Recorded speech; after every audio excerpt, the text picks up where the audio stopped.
উচ্চ মূল্যস্ফীতির এই সময়ে আবারও গ্রাহক পর্যায়ে বাড়ছে বিদ্যুতের দাম।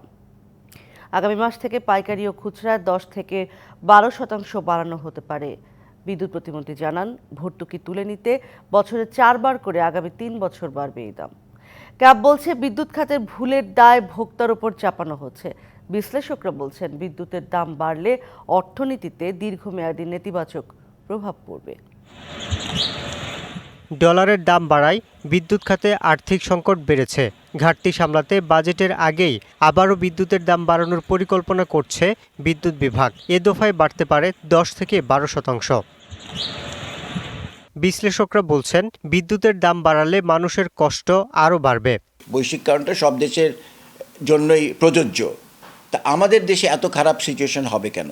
দুটো কারণে। একটা হচ্ছে পাওয়ার সেক্টরের পরিকল্পনার কিছু অভাব ছিল, আরেকটা হচ্ছে ডলারটাকেও আমরা ঠিক জায়গায় ধরে রাখতে পারছি না। তো এই অবস্থায় আমরা কি করে বিদ্যুৎ দেব?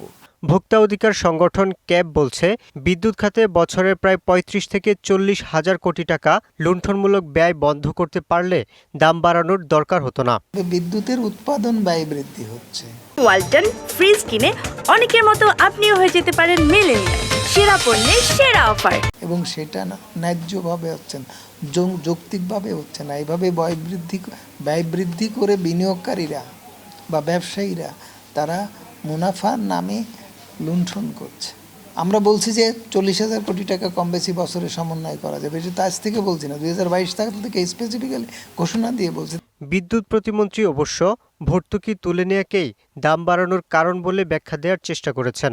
আমাদের যে কস্টের সাথে প্রাইসটাকে সমন্বয় করতে হবে, তার কস্টের জায়গাটায় আসতে হবে।